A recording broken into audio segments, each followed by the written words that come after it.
আসসালামু আলাইকুম ভিউয়ার্স, সবাই কেমন আছেন? নতুন আরেকটি ভিডিও নিয়ে আপনাদের সাথে হাজির হলাম। সেটা হলো আমি আজকে আপনার এডিনিয়াম গাছের এর টব প্রতিস্থাপন করব। দেখেন আমার এই টবটা কী অবস্থা। প্লাস্টিকের টবে লাগিয়েছিলাম, ভেঙে ফেটে একবারে চৌচির হয়ে গেছে। কারণ এডিনিয়াম গাছের গ্রোথ হচ্ছে, কিন্তু গ্রোথ আমি দিতে পারিনি, টব দিতে পারিনি। তার জন্য এই টবটাকেই ভেঙে চুরে বের হওয়ার চেষ্টা করছে। দেখেন একবারে কডেক্স চিকন আমার গাছের। কডেক্স কিন্তু মোটা করার কৌশল আছে আপনার এডিনিয়াম গাছের। তা আমার এই ভিডিওটা দেখলে ইনশাল্লাহ আপনাদের যদি এডিনিয়াম গাছ থাকে ইনশাল্লাহ কাজে আসবে। আমি কিভাবে কডেক্স মোটা করি সেটাই আপনাদের সাথে আজকে দেখাবো আমি। দেখেন কডেক্স মোটা করি, দেখেন শিকড় এই দিক দিয়ে নিচ দিয়ে বের হয়ে গেছে, টবের নিচ দিয়ে। কারণ ভেঙে একবারে ফেটে ফেটে শিকড় বের হওয়ার চেষ্টা করছে, তাই টবটাকে কেটে ফেলে দেব। আর নতুন একটা মাটির পটে লাগাবো এবার। কারণ মাটির পটে আপনার প্লাস্টিকের পটের চেয়ে মাটির পট অনেক ভালো। দেখেন গাছের মাটিও ছাড়তে চায় নাই। এখন মাটিগুলো আলগা করে সুন্দর করে বসিয়ে দেব টবের ভিতরে। দেখেন এডিনিয়াম গাছের। আর আপনার কডেক্স মোটা করার জন্য, মানে গোড়া মোটা করার জন্য আপনার কী করতে হবে সেটাই বলবো এখন। এই যে দেখেন আলগা শিকড়গুলা, নিচের উপরের যে শিকড়গুলো আছে সেগুলা কেটে ফেলে দিতে হবে। ফেলে দিয়ে আপনার এই যে আমি আলগা যে এই যে উপরের শিকড়গুলো দেখেন কেটে ফেলে দিলাম।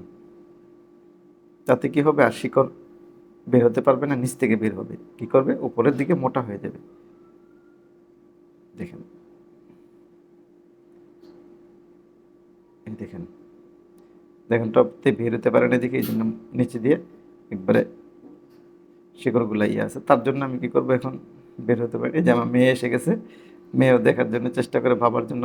বাবা যেরকম গাছ পাগল, মেয়েও সেম গাছ পাগল। এই যে দেখেন টপটাতে হালকা করে অপরিপাক অবস্থা করে রেখে দেবো টবে। এই যে বেশি, আপনারা বেশি নিচে টবে গাছে লাগাবেন না, শুধু অল্প একটু শিকড় নিচের দিকে দিবেন, তাইলেই দেখবেন যে আপনার কডেক্স মোটা হয়ে যাবে।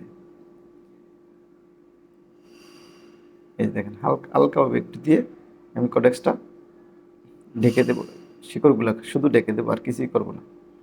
এই যে অপরিবাগ দেখছেন কত মোটা রেখেছি, দেখবেন কিছুদিন পরে এই কডেক্স অনেক মোটা হয়ে যাবে।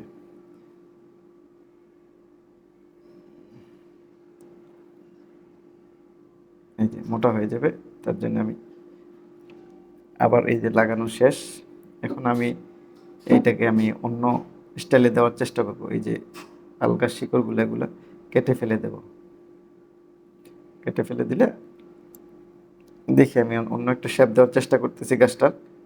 শেপটা দেবো আমি শিকড়গুলো এই তিনটাতে। যে এখানে আমার একটু এই যে এখানে একটা মেডিসিন আছে, আর মেডিসিনটা আমি দারাজ থেকে নিয়েছিলাম।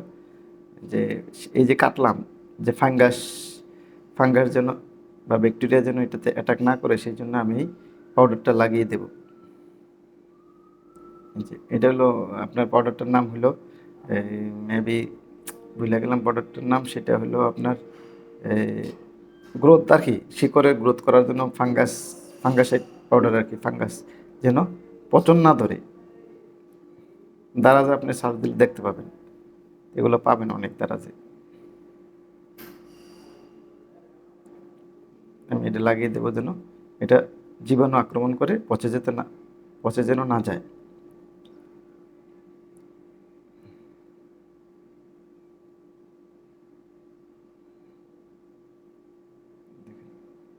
যে গাছটা হয়ে গেছে, এখন আমি গাছটাকে দেখি কি করা যায়। অন্য এই যে চুলের যে বেনি করে বা ইয়া করে, সেই স্টাইলে আমি গাছটাকে নিয়ে যাব। দেখবেন বড় হলে গাছটা অনেক সুন্দর লাগবে। সেইভাবেই আমি ইয়ে করে দেবো আর কি গাছটাকে, চেষ্টা করবো সেভাবেই আকৃতি দেওয়ার জন্য। পরিবাগ আমি বেঁধে দেবো যেন এই স্টাইলে ডালগুলো থাকে। অবশ্যই আমার ভিডিওটি ভালো লাগলে অবশ্যই একটি লাইক দিয়ে দিবেন, আর কমেন্টস করে জানিয়ে দেবেন ভিডিওটি কীরকম হলো।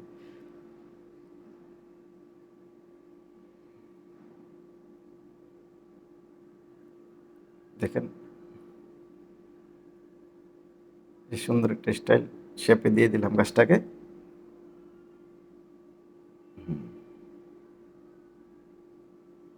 দেখেন সুন্দর একটা স্টাইলে শেপে দিয়ে দিলাম গাছটাকে। মাথার যেরকম বেনি করে সেই স্টাইল দিলাম আমি গাছটাকে। যদি ডালগুলো আর একটু বড় হতো, লম্বা হতো, তাহলে আরও কিছু স্টাইল, আরও একটু স্টাইল করতাম আমি। এখন আপাতত করছি, যখন বড় হবে আবার অন্য একটা স্টাইলে নিয়ে যাব।